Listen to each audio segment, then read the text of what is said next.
अस्सलामुअलैकुम दोस्तों और साथियों, उम्मीद है आप लोग खैरियत से होंगे। ये वीडियो है ख़ास तौर पे एक ऐसी स्टडी पे कि जिसने बड़ी डिटेल में बताया है कि वो लोग जो कोविड का शिकार हों तो उनमें से 3/4 जो हैं, 3/4 वो लोग थे कि जब उनकी ऑटोप्सी हुई और उनका जो हार्ट के टिश्यूज़ लिए गए तो उन टिश्यूज़ के अंदर जो कोरोना वायरस है उसकी डिटेक्शन हुई, तशख़ीस हुई कि कोरोना वायरस वहाँ पे मौजूद होता है। इससे पहले ये जो तादाद थी लोगों की कि जिनके दिल के अंदर कोरोना वायरस का पता चलता था तो वो कम थी और उसकी वजह थी ख़ास तौर पे बताया ये जाता था कि वो डिटेक्शन कम क्यों थी। हालांकि अभी की स्टडी ने साबित किया कि वो तमाम लोग जिनके दिल के अंदर वायरस मिला है, कोरोना वायरस, ये वही लोग थे कि जिनको दाखिले के दौरान अस्पताल में या अपनी लाइफ में जब उनको कोविड हुआ है तो उनको दिल का रिदमिया हुआ है, एट्रियल फिब्रिलेशन हुई है, दिल का रफ्तार ज़्यादा थी और बेतरतीब भी थी। अब ये चीज़ कन्फर्म हुई है। पहले क्या प्रॉब्लम था कि क्यों नहीं तशख़ीस हो पा रही थी और अब क्या ऐसा टेक्निक इस्तेमाल की गई है कि जिसकी वजह से तशख़ीस हुई है, तो वो मैं आप दोस्तों को बता देता हूँ।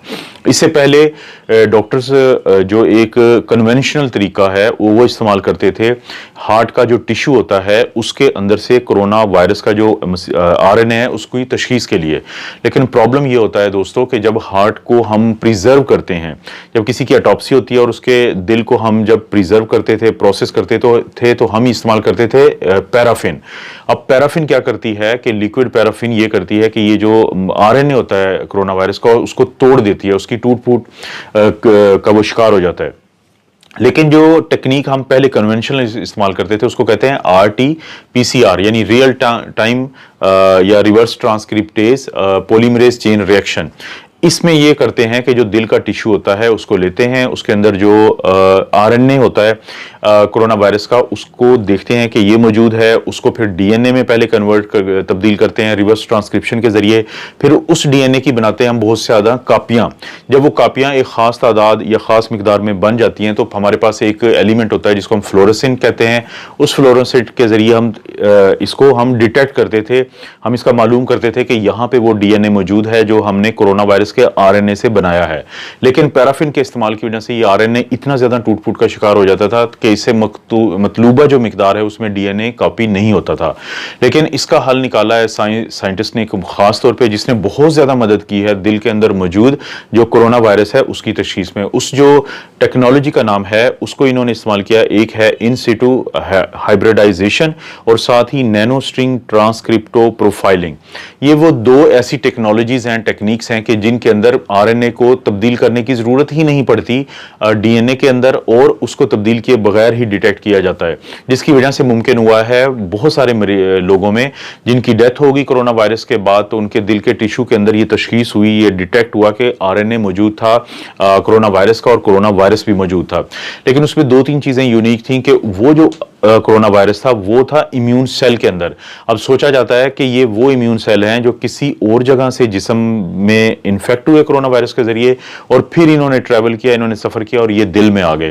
क्योंकि इससे पहले यही जो साइंटिस्ट हैं उनके अंदर एक तजस्सुस होता था कि जो कोरोना वायरस है ये डायरेक्टली दिल को डैमेज करता है या पहले ये इम्यून सेल जो है उनके अंदर जाता है और वो फिर इम्यून सेल क्योंकि हाइपर एक्टिव हुए होते हैं तो वो आके दिल को डैमेज करते हैं। क्योंकि अभी भी यही तहकीक में पता चला है कि ये जो कोरोना वायरस का आरएनए डिटेक्ट हुआ है ये मेजॉरिटी उन केसेस में हुआ है कि जिनके अंदर इम्यून सेल के अंदर ये पड़ा था और ये वही लोग थे कि जिनको कोरोना की इन्फेक्शन होने के बाद उनको दिल की धड़कन की बेतरतीबी हुई, उनको एट्रियल फिब्रिलेशन हुआ, उनको दिल की धड़कन बहुत ज्यादा हुई। क्योंकि सोचा यही जाता है कि जो दिल को किस तरीके से ये डैमेज करता है कोरोना वायरस, एक तो डायरेक्टली उसके मसल्स को डैमेज करता है जिसको मायोकार्डाइटिस कहते हैं। बाज़ औक़ात ये उसकी जो एक झिल्ली होती है दिल के इर्द गिर्द जिसको हम पेरिकार्डियम कहते हैं तो उसको डैमेज करता है जिसको हम कहते हैं पेरिकार्डाइटिस। और आमतौर पे वो मरीज जो कोरोना के होते हैं और दिल उनका मुतासर होता है इसकी वजह से जब उनका हम ट्रोपोनिन करवाते थे, यानी ट्रोपोनिन क्या है, ये कार्डियक एंजाइम है, तो वो पॉजिटिव आते थे और ये चीज भी साबित करती थी कि जो दिल के पट्टे हैं मायोकार्डियम है वो डैमेज हुई है। लेकिन अब सबसे अच्छी खबर, क्योंकि जो स्टडीज होती हैं इनके अंदर हमें कोई ना कोई अच्छी खबर मिल जाती है या ढूंढनी चाहिए हमें, वो ये है कि वो तमाम लोग जिनको दौरान इलाज स्टीरॉयड डेक्सामेथासोन इस्तेमाल हुआ है, तो उनका 50% चांसेस थे कि उनके अंदर जो कोरोना है उनके दिल के अंदर मिला है।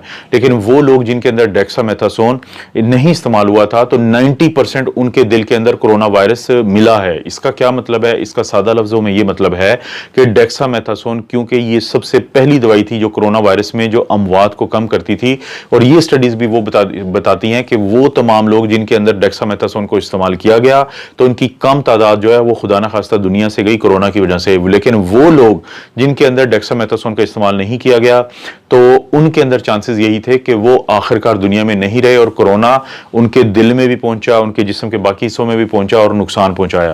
दोस्तों, ये बड़ी अहम स्टडी थी, तो मैंने इसलिए सोचा कि आप लोगों से मैं अपडेट कर देता हूं आप लोगों को, और इस चीज को बता देता हूं। मेरी कोशिश होगी कि दिल से मुतालिक खास तौर पे जो भी लेटेस्ट इंफॉर्मेशन होती हैं मैं इस चैनल पे आप लोगों से शेयर करूं। आप अपना और अपनी फैमिली का ख्याल रखें। अल्लाह ताला आपको और आपकी फैमिली को हर किस्म की बुराई, बीमारी और आजमाइश से महफूज रखे।